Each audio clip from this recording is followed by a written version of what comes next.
Ethan Vale thought he was unbreakable. He played every horror game out there, seen every jump scare, walked through every haunted house, and never felt a single shiver. For him, fear wasn't a feeling, it was a distant memory, something buried under years of real-life trauma that had built an emotional fortress around his heart. So when Nerdish Studios announced their new VR title, Dreadscape, claiming it was the world's first horror system that learns and adapts to your deepest, unconscious fears, Ethan didn't hesitate. He signed up for the beta test on day one. He needed the cash, sure, but more than that, he needed a distraction. He needed to feel something, anything, again. Inside the sterile, sealed testing chamber, he settled into the black reclining chair, a web of wires and neural scanners connecting him to the machine.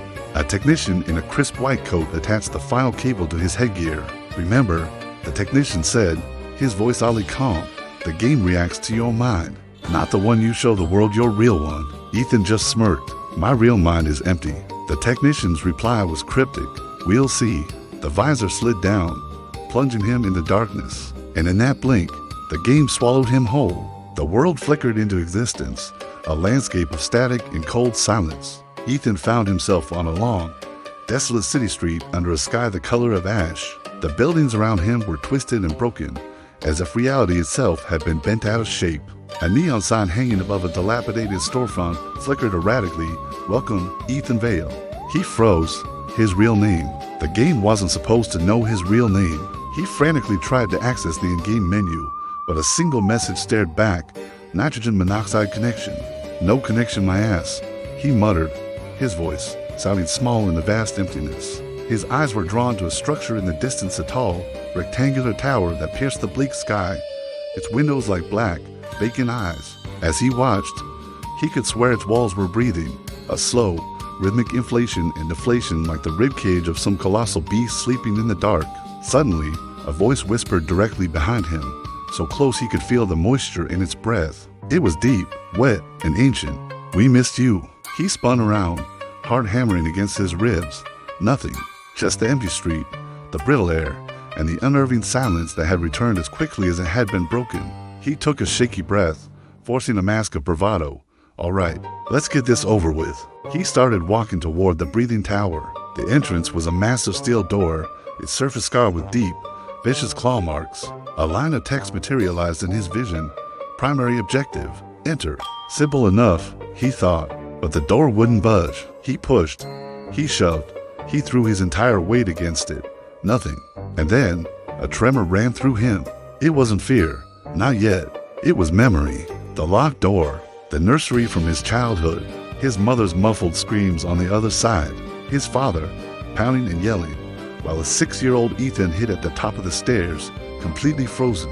His throat tightened, and the air around him grew heavy and cold, pressing in from all sides. The game had done it. It had reached into the deepest, most forgotten corner of his mind, found that buried memory, and pulled it into the light. The steel door in front of him groaned, the metal bending outward as if under immense pressure from within. Thick, flesh-like veins pulsed across its surface, and with a sickening snap, it tore open like a monstrous jaw. Ethan didn't hesitate. He stepped inside, and the door slammed shut behind him with the finality of a tomb. He didn't dare look back. He was plunged into absolute, pitch-black darkness. An unlit hallway stretched before him. He tried to activate his virtual flashlight. It was dead. Now, Ethan wasn't claustrophobic. Small spaces didn't bother him. But this kind of darkness, this was different. It wasn't just an absence of light. It was a presence. A thick, suffocating thing that swallowed the world, detail by detail, until the only things left were the sound of his own breathing and the horrifying certainty that something else was breathing with him. A voice, distorted and glitchy, crackled in his ear. It sounded almost like the technician from the lab, but twisted and wrong. "Why did you shut the lights off, Ethan?" She was still in the room. He tried to laugh it off, but the sound caught in his throat, hollow and weak. "All right, game. You want to play? Let's play."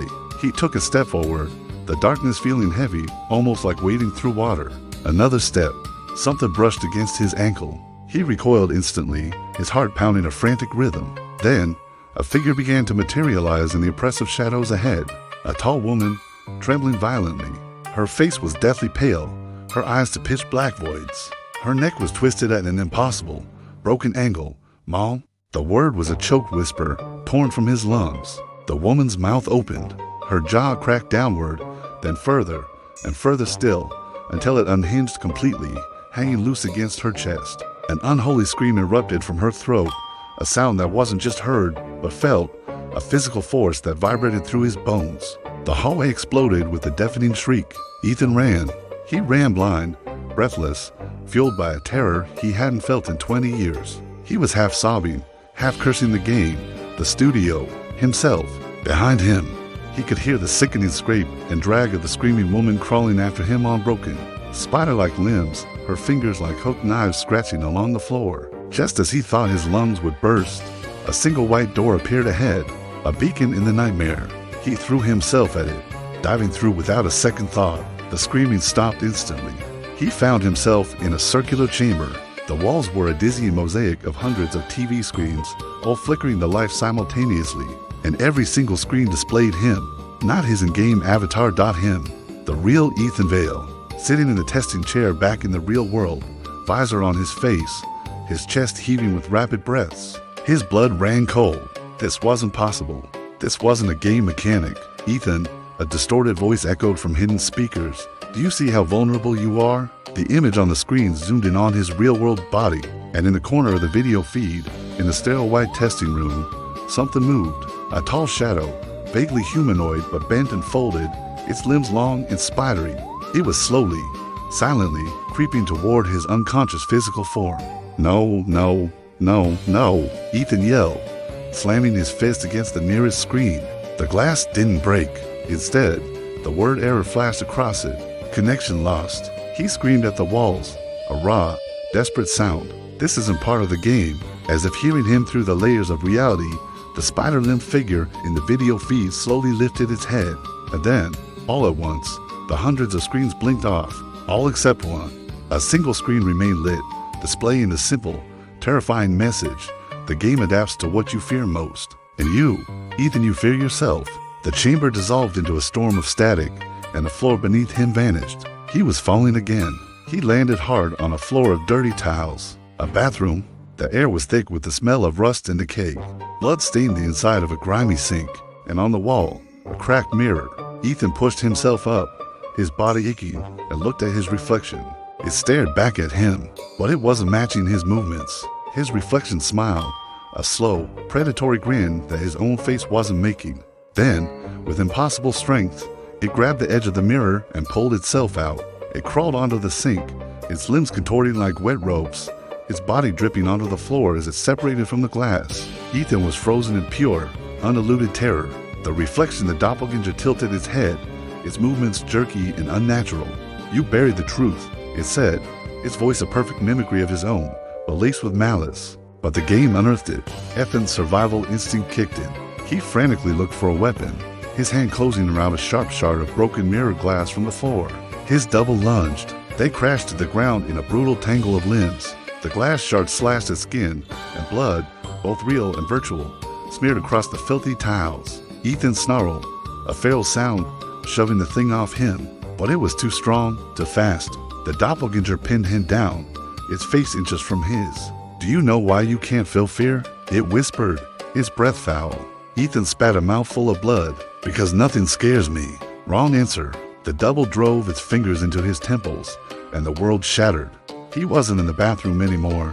He was somewhere else, somewhere deep inside his own mind, a place he had locked away a long, long time ago. The truth was waiting.